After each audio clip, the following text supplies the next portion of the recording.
Tell me where you are watching from. Please drop a comment below and subscribe for more dramatic tales that will keep you on the edge of your seat. Trust me, you won't believe where this story goes. The soup was still boiling when it hit my face. I'm talking fresh off the stove, bubbling hot butternut squash soup that Patricia had been stirring just seconds before. The kind of heat that doesn't just burn, it brands you. It sears itself into your skin and your memory simultaneously, so that years later, you'll still wake up feeling phantom flames licking across your cheeks. I remember the exact shade of orange it was. Burnt sienna, like a sunset that had given up halfway through. I remember how it clung to my eyelashes, how a chunk of something, squash, maybe carrot, slid down my temple and onto my shoulder. But most of all, I remember Patricia's smile, not a grimace of regret, not even the twisted satisfaction of someone who'd lost control in a moment of rage. No, this was something far more calculated. Her lips curved upward, slowly, deliberately, like she was savoring a fine wine. Her eyes, those same hazel eyes my son Marcus had inherited, sparkled with a kind of righteous vindication that chilled me more than the soup burned me. "That's what you deserve, Diane," she said, her voice as smooth as silk sheets. Every last drop.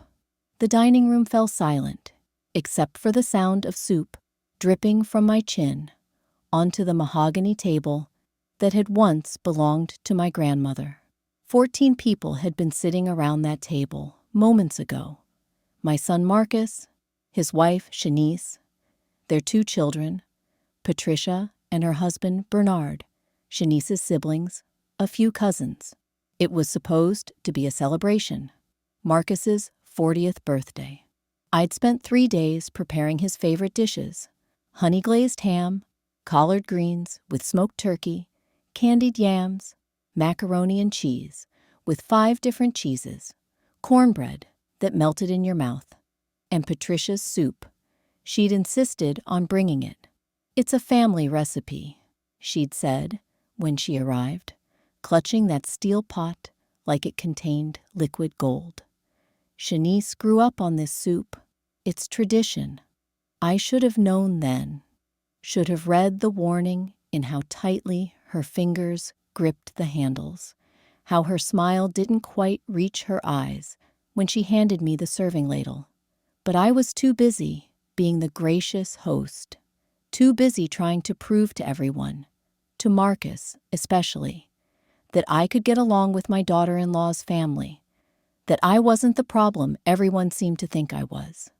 I'd been trying to prove that for 3 years now. 3 years since Marcus married Shanice at a courthouse wedding I wasn't invited to.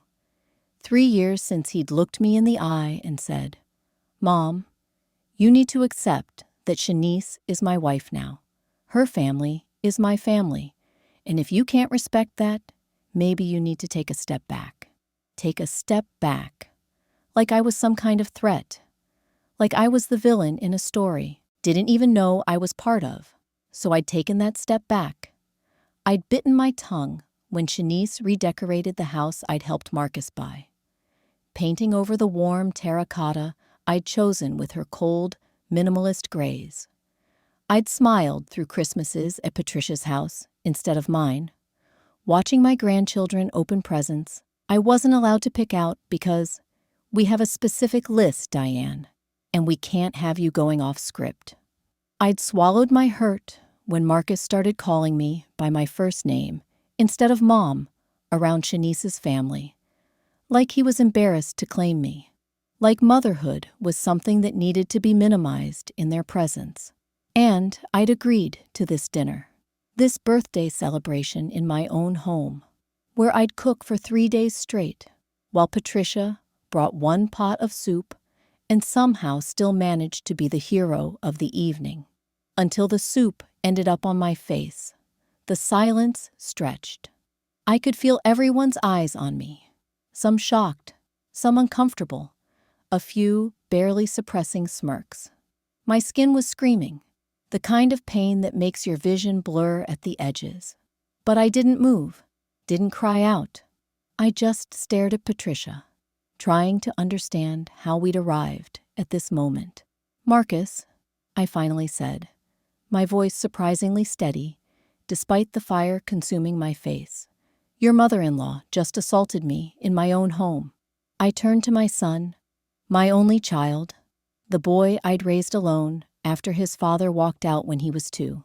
The man I'd worked 3 jobs to put through college. The person I'd loved more fiercely and completely than I'd ever loved anyone. Marcus looked at me.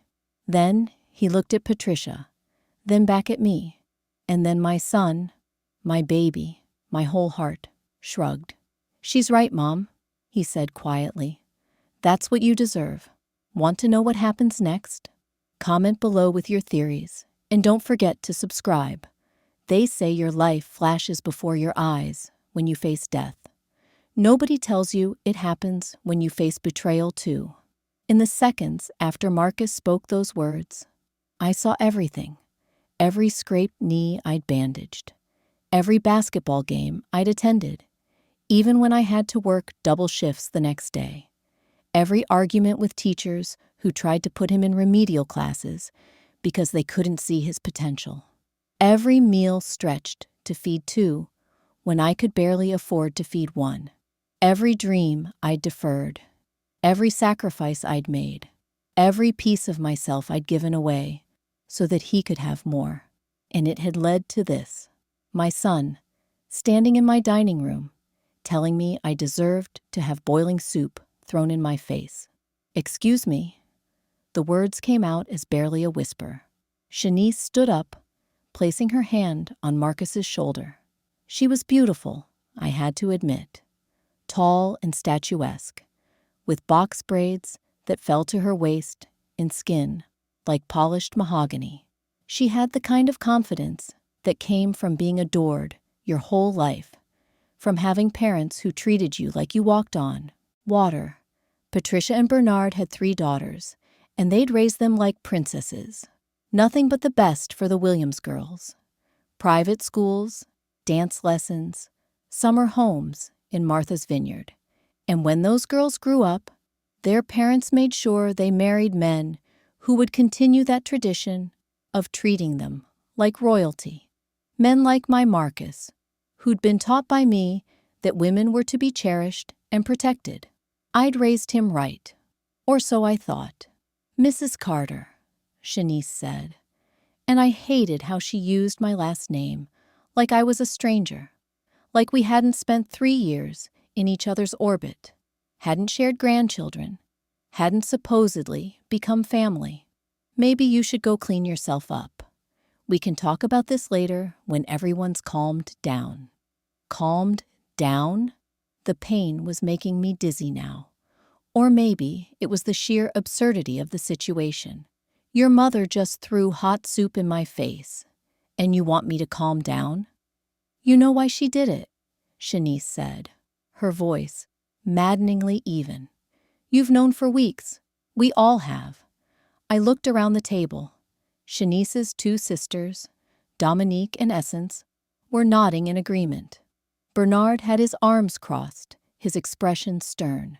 Even some of the cousins I'd met for the first time that evening were looking at me like I was the problem. I don't understand," I stammered, and I hated how weak I sounded. How confused. Patricia stood up slowly, gracefully, like a queen rising from her throne. She was 62, 3 years older than me, but she looked 10 years younger.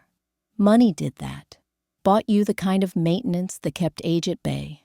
Spa treatments and personal trainers and whatever procedures they did these days, that kept your face tight and your body firm. She walked around the table toward me, her heels clicking on the hardwood floor. I wanted to back away, but my legs wouldn't cooperate. The pain, the shock, the betrayal, it had all conspired to root me in place. "You thought we didn't know," Patricia said softly, stopping just inches from me. She was shorter than me by several inches, but somehow she felt towering in that moment. You thought you were so clever, so careful. Know what? My voice cracked. What are you talking about? She pulled out her phone, swiped a few times, then held it up to my face.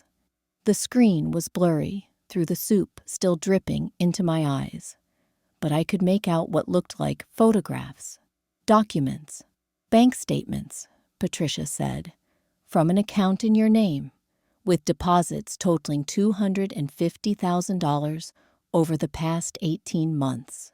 My heart stopped. Actually stopped. I could feel it, the moment of absolute stillness in my chest, before it kicked back into gear with a painful thud. That's not. I couldn't form words, couldn't make sense of what she was showing me.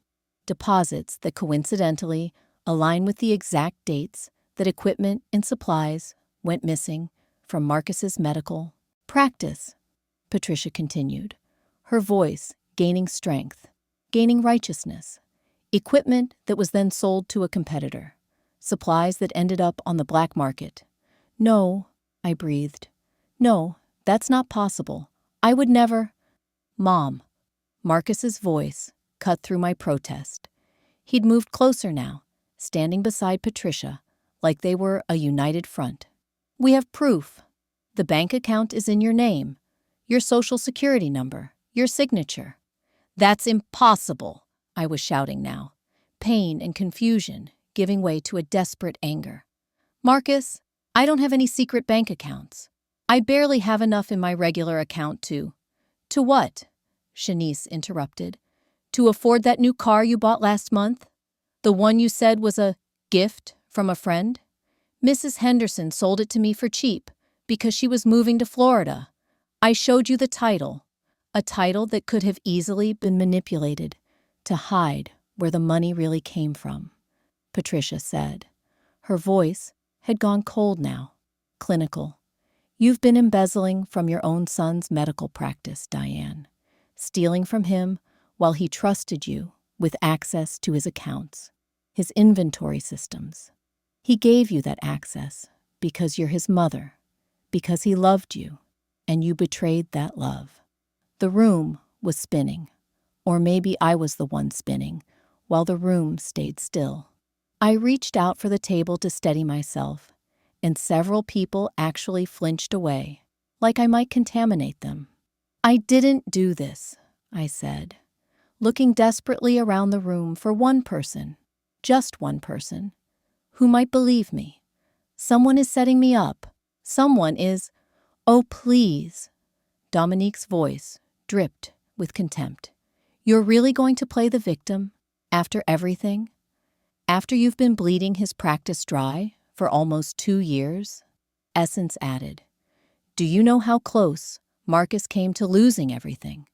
How close we came to having to shut down the clinic that serves our entire community? Marcus had opened his practice 5 years ago, a family medicine clinic in South Chicago, in the neighborhood where we'd both grown up.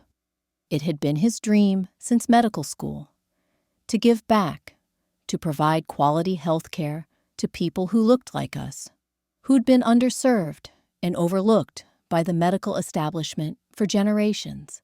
I'd been so proud of him, so impossibly proud, and now they were saying I'd been destroying that dream, stealing from him, from the community, from everything he'd worked for. Marcus, I turned to him, ignoring everyone else. Baby, please, look at me. You know me. You know I would never do this. Never. For a moment, just a flash, I saw something in his eyes. Doubt, maybe, or pain. The little boy who used to crawl into my bed during thunderstorms, who used to say I was his best friend, his hero. But then Shanice squeezed his shoulder, and that expression vanished. I wanted to believe you, Mom, he said, and there were actual tears in his eyes.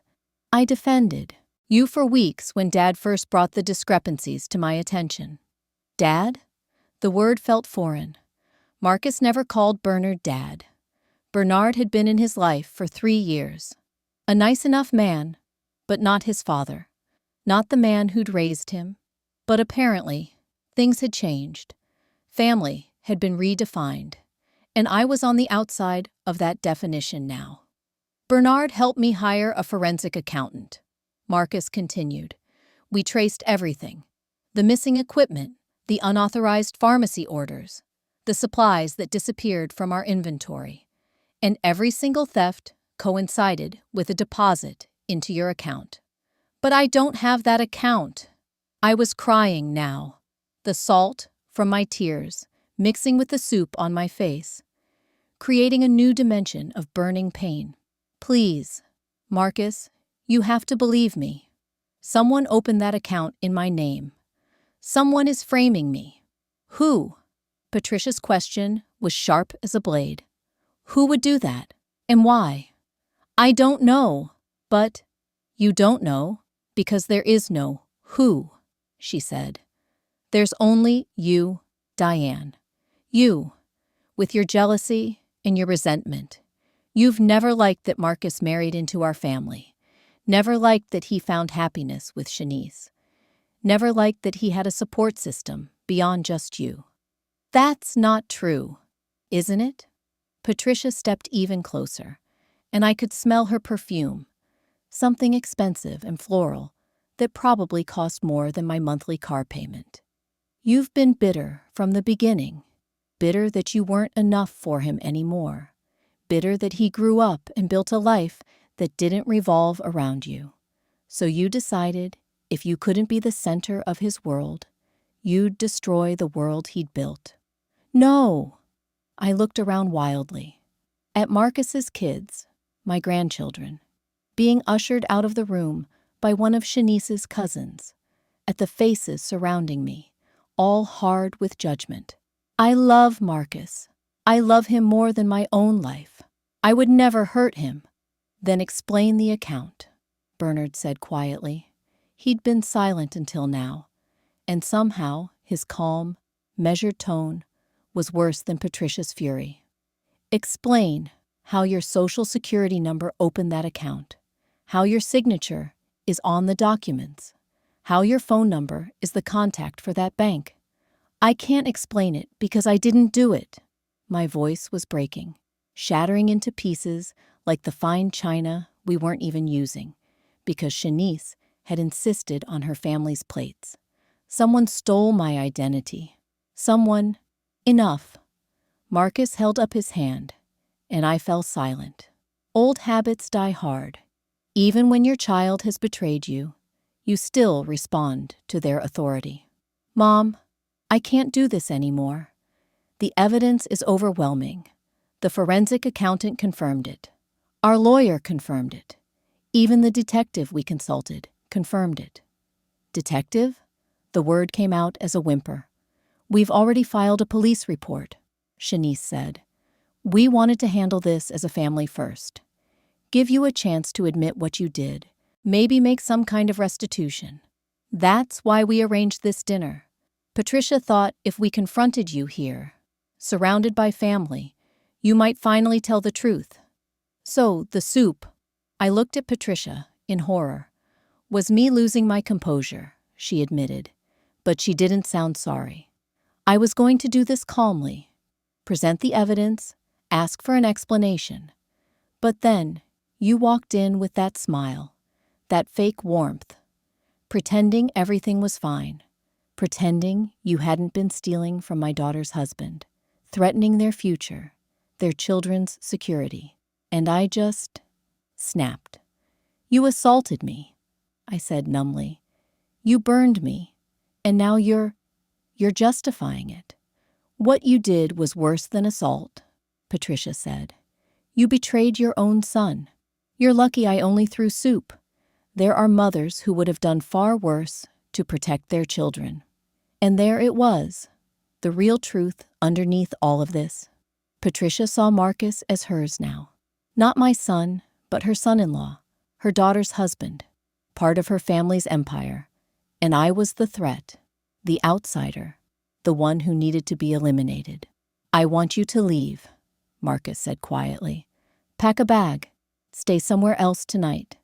Tomorrow, we'll arrange a time for you to get the rest of your things.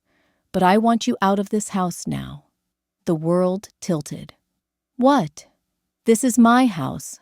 I bought this house. You're living in your practice right now because you're renovating your condo. Actually, Shanice pulled out a folder from the sideboard. They'd come prepared, I realized. This whole thing had been orchestrated. Marcus owns this house. His name is on the deed. Yours isn't. You may have provided the down payment 8 years ago, but legally, this is his property. Another betrayal. Another truth I hadn't known. When had Marcus taken the house solely in his name?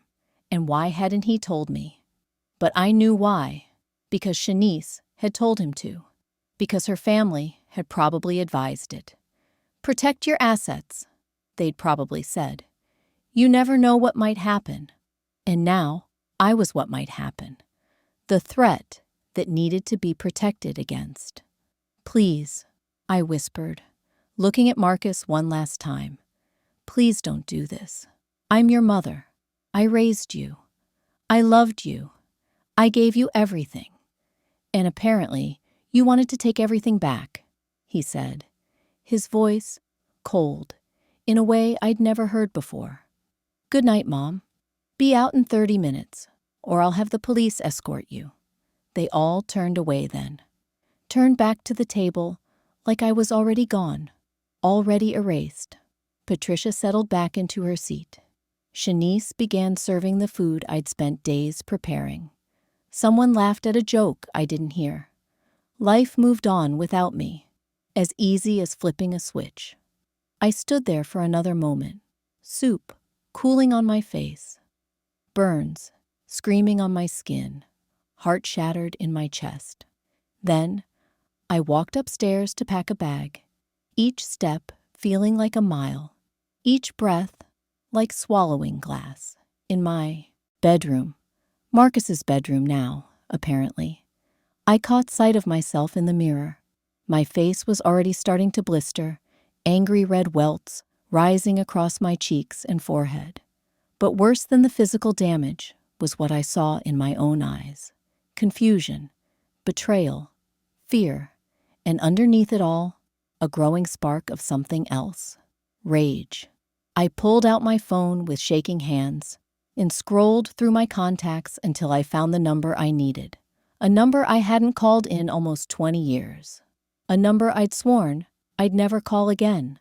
Not after everything that had happened between us. But desperate times call for desperate measures. The phone rang twice before a familiar voice answered, deep and smooth, with just a hint of gravel. A voice I used to love, then learned to hate, then tried my best to forget. Diane. Lawrence sounded shocked. Is that really you? I looked at myself in the mirror one more time, at the burns on my face, at the betrayal in my eyes, at the life I'd known crumbling around me like ash. Lawrence, I said, my voice steady now, strengthened by determination. I need your help. And when I tell you what I need you to do, you're going to understand why I've waited 20 years to make this call. There was a pause. Then, I'm listening. And just like that, with those 2 words, everything changed. Drop a comment below. Do you think Diane really stole from her son? Or is something else going on? Subscribe to find out what happens next. I'd met Lawrence Carter when I was 17 years old, working the register at a corner store on 63rd Street. He was 19, already out of high school, working construction during the day and taking classes at community college at night. He'd come in every evening around 6, always buying the same thing, a pack of gum, a Coke, and a bag of flamin' hot Cheetos. You know that's not dinner, right? I'd said to him one evening, after he'd been coming in for 2 weeks straight. He'd looked at me with those deep brown eyes and smiled. You offering to cook me something better? I don't cook for strange men, I'd shot back. But I was smiling too. Then let me introduce myself properly. Lawrence Carter, 20 years old as of yesterday. Born and raised right here in Chicago. Favorite color is blue. Favorite food is my grandmother's pot roast. But she passed 3 years ago, so now I survive on snacks and whatever I can microwave. I'm 6'2". I've never been arrested. And I think you're the most beautiful girl I've ever seen. I'd laughed. Actually, laughed out loud, in a way I hadn't in months. Not since my mother had died and left me living with an aunt who barely tolerated my existence. Well, Mr. Carter, I'd said, I'm Diane Washington, 17 years old as of 3 months ago. Also born and raised here. Favorite color is purple. I can cook better than your grandmother probably could, and I think you're full of yourself. Is that a yes to dinner? That's a maybe, if you keep buying. You're not dinner from this store? I'll eventually say yes. He'd kept buying his snacks. Every evening, 6 o'clock, like clockwork. And 2 weeks later, I said yes to dinner. Then yes to a movie. Then yes to meeting his family. Then yes to being his girlfriend. And 3 years later, when I was 20 and pregnant with Marcus, I said yes to being his wife. We were married at City Hall on a Tuesday afternoon. Both of us taking time off work. Me from the dental office, where I was a receptionist. Him from the construction site, where he'd been promoted to foreman. We couldn't afford a real wedding. Couldn't afford much of anything. But we were happy. We were going to be a family. For 2 years, we were. Lawrence worked 60-hour weeks to support us. I stayed home with Marcus, sewing clothes for neighbors to bring in extra money. We lived in a tiny 1-bedroom apartment with radiators that barely worked and pipes that froze every winter. But it was ours. We were building something together. Until the day I came home from the grocery store and found our apartment empty. Not just empty of people, empty of everything. Furniture, clothes, Marcus's toys, our wedding photos. Everything gone except for a note on the bare kitchen counter. Diane, I'm sorry. I made a mistake. I can't do this anymore. I'm in over my head with some people, and the only way to fix it is to disappear. Don't try to find me. Don't contact my family. Just forget about me and move on. You and Marcus deserve better than what I can give you. L. I'd stood in that empty apartment with my 2-year-old son on my hip and a bag of groceries in my hand, trying to comprehend how my life had just imploded. The rent was overdue. The utilities were in his name. Our bank account, I'd checked later, had been drained completely. Lawrence had left us with nothing. I'd contacted his family, of course, despite his warning. His mother had cried and said she didn't know where he was. His brother had gotten angry and said Lawrence had always been weak. His sister had just looked at me with pity and said, "He does this. Runs when things get hard. I tried to warn you, but no one had any idea where he'd gone or why." For weeks, I'd searched, filed a missing person report, called hospitals and jails, but Lawrence Carter had vanished like smoke, and eventually I'd had to accept that he wasn't coming back. I'd had to rebuild from nothing, move in with a friend, then another friend, then finally save enough for a tiny studio apartment. Work 3 jobs, receptionist during the day, cleaning offices at night, waitressing on weekends. Feed Marcus first, always, even when it meant I didn't eat. Put money away, penny by penny, dollar by dollar, until I could afford something better, something stable. It took 10 years before I felt secure, 10 years before I could breathe, without worrying about eviction notices or disconnection warnings. 10 years before I could look at Marcus and not see the father who'd abandoned him. And in those 10 years, I'd heard nothing from Lawrence. Not a letter, not a call, not a dime of child support. He'd simply erased himself from our lives. Until 5 years ago, when Marcus was in his first year of medical school. I'd been at work when my phone rang from an unknown number. I almost didn't answer. Telemarketers, probably. But something made me pick up. Diane. I'd known that voice immediately, even after 15 years. Would have known it anywhere. Lawrence? I'd kept my voice flat, emotionless, even though my heart was pounding. What do you want? I want to explain. I want to apologize. I don't care what you want. You don't get to call me after 15 years and expect. I know I don't deserve anything from you. But Diane, please, just give me 5 minutes. Let me tell you why I left. You left because you were a coward, I'd said coldly. You left because you couldn't handle being a husband and father. You left because running away was easier than growing up. I don't need an explanation. I figured that out on my own. There'd been a long silence. Then, you're right, about all of it, but there's more to the story, Diane. More that you don't know, and I think you deserve to know it now. Before, he'd paused. Before it's too late. Too late for what?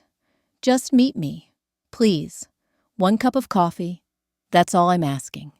And if after you hear what I have to say, you never want to see me again, I'll respect that.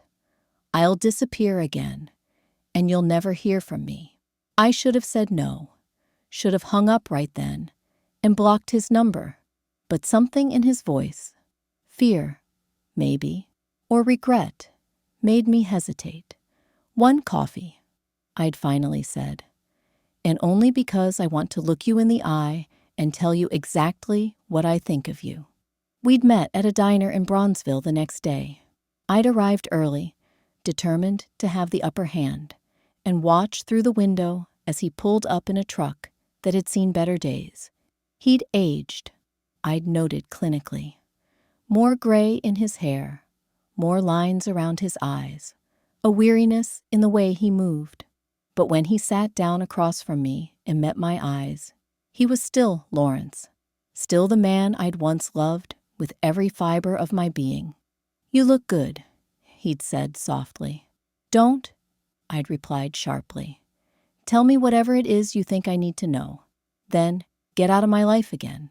He'd nodded, ordered a coffee he didn't drink, and told me a story that changed everything I thought I knew. 20 years ago, Lawrence had gotten involved with the wrong people. Not drugs, not gangs, money. Specifically, a group of investors who were running an elaborate fraud scheme targeting Black small business owners on the South Side. They'd approach people with money troubles, offer them loans with reasonable terms, then trap them in cycles of debt and extortion. Lawrence had been working construction for one of their front companies. He hadn't known what they were doing. Not at first, but when he'd found out, he'd tried to back out. And that's when they'd made him an offer he couldn't refuse. Become part of the operation, help them identify new targets, or they'd come after everyone he loved. I thought I could protect you, he'd said, his hands wrapped around the untouched coffee cup. I thought if I played along, made them think I was cooperating, I could find a way out. But the more I learned, the more I realized how deep this went. Police on their payroll, judges, politicians. This wasn't some small-time operation. This was organized crime at the highest levels. So you ran, I'd said flatly. You left your wife and child to fend for themselves because you were scared. I left because they told me they were going to kill you, he'd said, and his voice broke. They found out I was gathering evidence against them. They knew I was planning to go to the FBI. And they came to me with photos. Diane, photos of you at work, photos of Marcus at daycare, photos of our apartment. And they said if I didn't disappear immediately, If I didn't take the fall for some of their smaller operations and leave town, they'd make sure you and Marcus paid for my betrayal. I'd stared at him, trying to process what he was saying. That's impossible. I would have noticed if they gave me 12 hours, he'd continued. 12 hours to clean out our apartment, make it look like I'd robbed you, and get out of state. They said, if I did that, if I took the blame for a few of their jobs and left Chicago forever, they'd leave you alone. You'd just be another woman whose husband abandoned her. Nothing special, nothing worth their attention. And you believed them? I didn't have a choice. They showed me what they'd done to other people who'd tried to cross them. Families burned alive in their homes. Children who accidentally drowned. Wives who committed suicide. These weren't people who made empty threats, Diane. These were people who killed as easily as breathing. He'd pulled out a folder then, thick with papers and photographs. I've been building a case against them for 20 years. Every job they did, every person they hurt, every dollar they stole. I documented all of it. I've been living off the grid, moving every few years, working under assumed names, all while collecting evidence. And now, finally, I have enough to bring them down. Why are you telling me this now? I'd asked, though I was starting to understand. Because they're back, he'd said grimly. Because they've been lying low for years, but now they're active again. And because, he'd hesitated, because Marcus is getting married, and I wanted to make sure you knew what you might be walking into. What does Marcus's marriage have to do with any of this?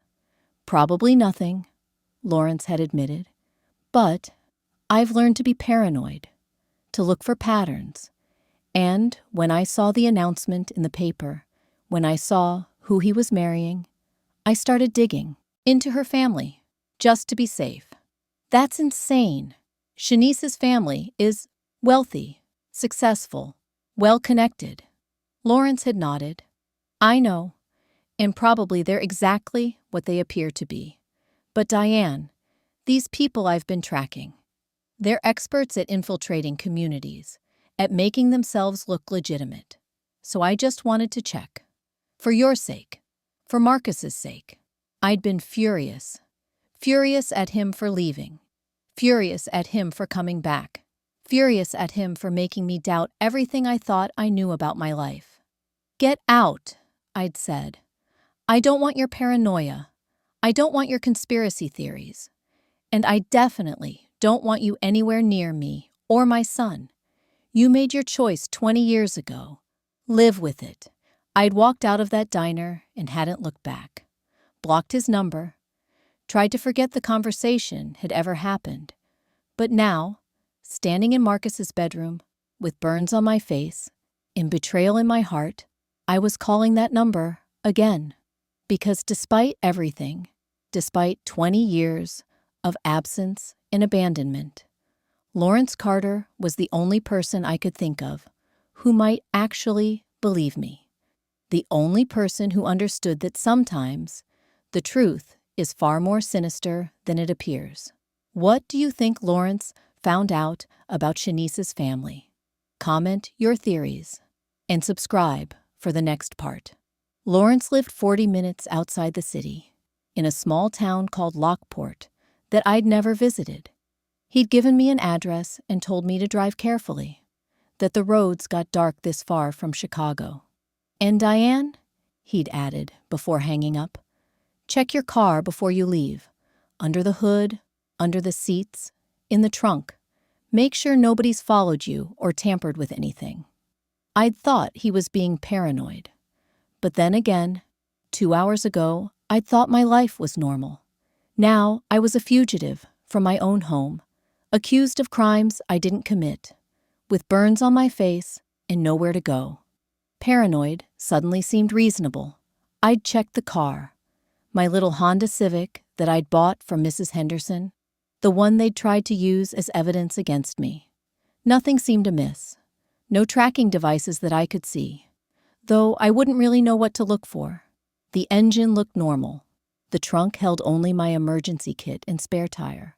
I'd driven out of Chicago as the sun set, watching the city lights fade in my rearview mirror and wondering if I'd ever feel safe there again.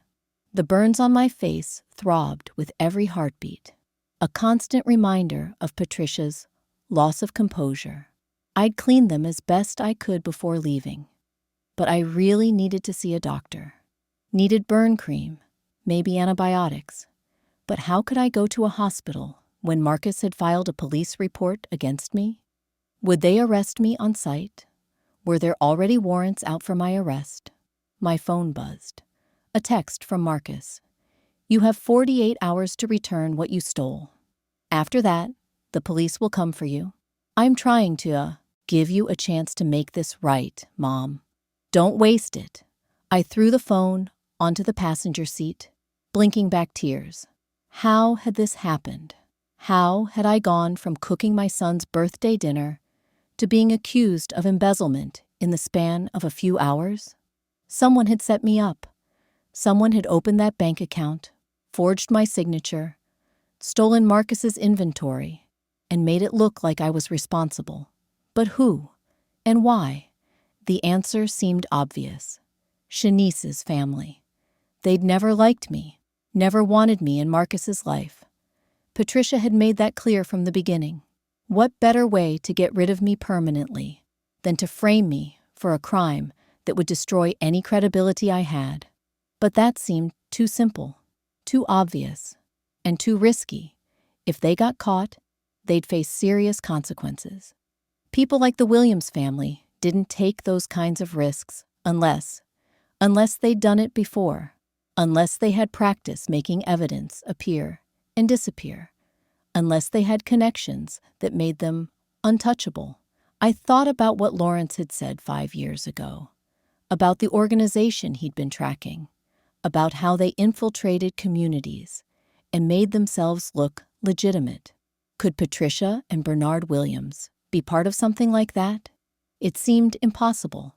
They were pillars of their community. Bernard was on the board of 3 charitable foundations. Patricia chaired fundraising galas for children's hospitals. Their daughters had all graduated from prestigious universities. They lived in a mansion in Hyde Park, had photos with senators and celebrities on their walls. But then again, that's exactly what Lawrence had said these people did. Made themselves look beyond reproach while ruining lives behind the scenes. Lawrence's house, a small ranch-style home that looked like it had been built in the 1970s and hadn't been updated since, sat at the end of a quiet street. His truck was in the driveway, and lights were on inside. I sat in my car for a moment, gathering courage, before finally getting out and walking to the door. He opened it before I could knock, like he'd been watching for me. Jesus Christ, Diane. He reached for my face, then thought better of it. Come inside. Let me look at those burns. His house was sparse, but clean. Furniture that was purely functional. No decoration to speak of. The walls were covered with corkboards and papers. What looked like police reports, photographs, timelines. An entire wall dedicated to connections and theories, like something out of a detective movie. Sit, he said, guiding me to the kitchen table. He pulled out a first aid kit from under the sink. Professional grade, I noticed. Not the cheap drugstore kind. This is going to hurt. He was gentle as he cleaned the burns. More gentle than I expected from a man who'd spent 20 years living rough and paranoid. His hands were calloused, but steady, and his face, older now, more weathered, held a concern that felt genuine. How bad is it? I asked. Second-degree burns mostly. Could have been worse. You're lucky she didn't get your eyes. He applied some kind of cream that cooled the fire on my skin. You need to see a real doctor, though. These could get infected. I can't go to a hospital. Marcus filed a police report against me. They might They might nothing, Lawrence said firmly. You didn't do what they're accusing you of, and we're going to prove it. But first, you need medical attention. I know a doctor who owes me a favor. She'll keep it quiet. Why would a doctor owe you a favor? He was quiet for a moment, finishing the bandaging. Because 5 years ago, I helped her disappear when her ex-husband tried to kill her. The same ex-husband who happened to be a cop with friends in high places. I've been doing this a long time, Diane. Helping people who've been targeted by powerful interests. It's my way of trying to make up for, he gestured vaguely, for everything. You can't make up for abandoning your son. I know. He sat down across from me, meeting my eyes. I know I can't, and I'm not asking for forgiveness. I'm just asking for a chance to help you now, to protect you and Marcus the way I should have 20 years ago. Marcus doesn't need protection from his own wife, doesn't he? Lawrence stood and walked to one of his corkboards, pulling down a folder. 5 years ago, when you told me to stay out of your life, I didn't. I'm sorry, but I couldn't. I kept digging into the Williams family, kept looking for connections to the organization I've been tracking. And Diane, I found them. He opened the folder, spreading documents across the table. Bank records, property deeds, photographs, news clippings. Bernard Williams, Lawrence said, pointing to a photo of a younger Bernard from 30 years ago. Born Bernard Jackson in Detroit. Changed his name when he moved to Chicago in 1985. Want to guess why? I looked at the documents, police reports, arrest records. He has a criminal history? Fraud, mostly. Small-time stuff that got expunged when he turned his life around. But here's what's interesting. The lawyer who got those records expunged is the same lawyer who represented 3 other members of the organization I've been tracking. And the judge who approved it also connected. He pulled out more papers. Patricia Williams, née Hamilton, grew up in Gary, Indiana, daughter of a factory worker. But somehow, by age 30, she was a socialite in Chicago with family money that no one can quite trace back to a source. You're saying they're criminals? I'm saying they're connected to criminals. Maybe they're active participants. Maybe they're just beneficiaries. But Diane, every major event in their lives, Bernard's business ventures, Patricia's charity work, their daughter's opportunities, all of it connects back to this network I've been tracking. The same network that threatened to kill you if I didn't disappear. My head was spinning. But why would they target Marcus? Why frame me? That's what I've been trying to figure out. Lawrence pulled out another document, a financial statement from Marcus's medical practice. His clinic serves one of the most underserved communities in Chicago. He provides quality care at reduced rates. He's made healthcare accessible to thousands of people who couldn't afford it otherwise. I know, I'm proud of him. But think about it, Diane. A successful clinic in that neighborhood, with that kind of community trust, that's valuable. That's a pipeline to thousands of potential targets for fraud, for identity theft, for all the schemes this organization runs. What if they didn't just want Marcus as a son-in-law?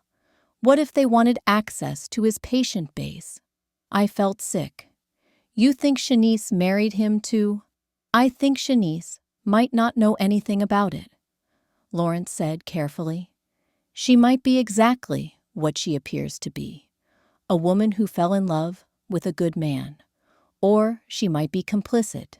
I don't know yet, but I do know that 6 months after Marcus married her, his practice started showing the kinds of financial irregularities that are signatures of this organization's work. The missing equipment, the stolen supplies. Exactly. And here's the thing. Embezzlement is usually an inside job. Someone with access, someone trusted. You had access to Marcus's accounts because you helped him with administrative work sometimes. You were the perfect patsy. But the bank account, how did they? Identity theft, Lawrence said grimly. These people are experts at it. They've been doing it for decades. Your social security number, your signatures, all of that can be obtained and forged if you know what you're doing, and they know what they're doing. He pulled out one more document, this one recent. 3 weeks ago, I got word that the organization was planning something big, a new operation targeting medical practices across the South Side. I've been trying to get more information, but my sources have gone dark. And then, tonight, you called me. You think my situation is connected to this bigger operation? I think you being framed is part of stage 1. Discredit you, remove you from Marcus's life, isolate him from anyone who might question what's happening. Stage 2 would be taking control of the practice. Maybe through Shanice, maybe through some financial crisis that forces Marcus to sell or take on investors. And stage 3, he paused. Stage 3 is bleeding the community dry. I thought about all those patients who trusted Marcus, families who brought their children to his clinic, elderly people who relied on his care, pregnant women who counted on his support. If what Lawrence was saying was true, they were all potential targets. We have to warn him, I said. We have to tell Marcus. He won't believe you. Not now. They've poisoned him against you too thoroughly. Lawrence sat down again, looking tired. But we can prove it. We can find evidence that you didn't open that account, that you didn't steal from his practice. And we can find evidence that they did. It'll take time, but I have 48 hours, I said. Marcus gave me 48 hours to return what I stole before he goes to the police. Then we better work fast. This is getting intense. What do you think happens next? Drop a comment and don't forget to subscribe.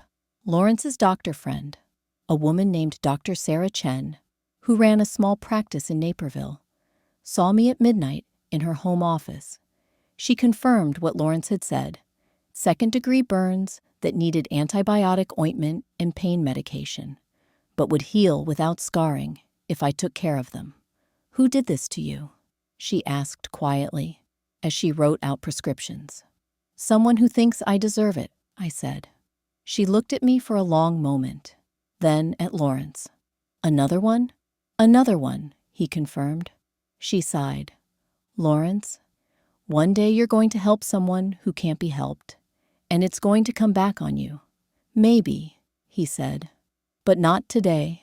Back at his house, Lawrence made coffee, strong and black, the way I'd always liked it. And we got to work. He had a contact at a private investigation firm, someone who specialized in financial fraud. She agreed to meet us the next morning to go over the evidence against me and look for inconsistencies. In the meantime, Lawrence said, pulling up files on his computer, we need to document everything, every interaction you've had with Marcus's practice, every time you've accessed his accounts, every conversation about finances. We need to establish a pattern that contradicts their narrative. We worked through the night. I told him about helping Marcus with paperwork sometimes, but only basic administrative tasks. Filing insurance claims, scheduling appointments. I'd never had access to inventory systems or financial accounts, never ordered supplies or equipment, never handled cash or processed payments. So how did they make it look like you did? Lawrence mused, scrolling through documents. I don't know. Marcus said they had my signature on bank documents, my social security number. Let me see your wallet. I handed it to him, confused. He pulled out my driver's license, credit cards, insurance cards, examining each one carefully. When was the last time you ordered anything online? Filled out any forms? I don't know. I order things all the time. Groceries, Household items. From your computer or your phone? Both. He was quiet for a moment, then pulled up a program on his computer. Give me your phone. I handed it over, watching as he connected it to his laptop and ran some kind of diagnostic. His expression grew darker. What? I asked. What is it? Spyware, he said grimly. Professional grade. This has been on your phone for at least 6 months, maybe longer. Every call, every text, every website you visit. Someone's been monitoring all of it. I felt violated in a way I couldn't articulate. Can you tell who? Not definitively, but I can tell you it's the same kind of spyware I've seen used by the organization, which means they've been watching me, planning this. For months, Lawrence confirmed. They knew everything about you, your habits, your passwords, your patterns. With that kind of access, forging documents in your name would be easy. They probably have voice recordings they could use for any verification calls. Photos they could manipulate. Hell, they could probably access your computer remotely and make transactions that would look like they came from you. I thought about the new car I'd bought. Mrs. Henderson said someone called her, pretending to be from my bank to verify I had the funds. She thought it was weird, but figured it was just protocol, because they needed her to verify that you'd bought the car with cash, Lawrence said. They needed that transaction to look suspicious, to fit the narrative that you'd suddenly come into money. This is insane. How do people get away with this? Because most of their victims are people like you, people without resources to fight back, people who can be isolated and discredited. And because they're patient, they plan for months, sometimes years, before making a move.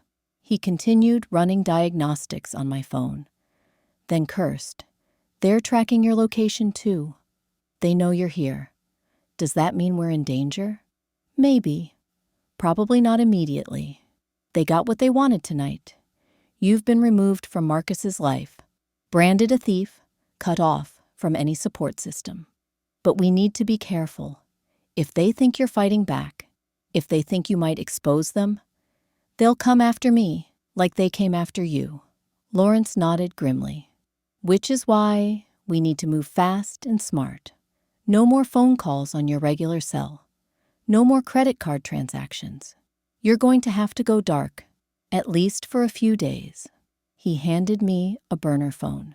Use this. I've programmed my number in there. Don't call anyone else. Don't text anyone else. As far as your old life is concerned, you've disappeared. It should have scared me, the idea of disappearing. But instead, I felt something like relief. Let them think they'd won. Let them think I'd run away in shame. Meanwhile, I'd be working to prove my innocence and expose their crimes. So, what's our next move? I asked. Lawrence glanced at the clock. 3:47 a.m. We sleep for a few hours. Then, at 8, we meet with my investigator contact. She'll need to see all the evidence they have against you, plus any documentation you have from your interactions with Marcus's practice. After that, we go on offense, I finished. He smiled, and for a moment, I saw the man I'd fallen in love with 20 years ago. The man who'd made me laugh, who'd promised to protect me, who'd said he'd always be there. He hadn't been. He'd left when I needed him most. But maybe, just maybe, he could help me now. Get some rest, he said, showing me to a small bedroom that looked like it had never been used. Tomorrow's going to be a long day. I lay in the unfamiliar bed, my face still throbbing despite the pain medication, my mind racing with everything I'd learned. Somewhere in Chicago, Marcus was probably sleeping peacefully, convinced he'd done the right thing, convinced his mother was a thief and a liar, and Patricia was probably celebrating her victory. Satisfied that she'd eliminated the threat I'd apparently posed to her family's empire, but they'd both underestimated me. They'd forgotten that I'd survived raising a child alone, survived poverty and abandonment, survived every hardship life had thrown at me for the past 20 years. I was Diane Washington Carter, and I didn't know how to quit. I pulled out the burner phone Lawrence had given me and stared at it. 48 hours. That's all I had to prove my innocence and expose the truth. The war had just begun. The investigation starts tomorrow. Comment what you think they'll find. Subscribe to see how Diane fights back.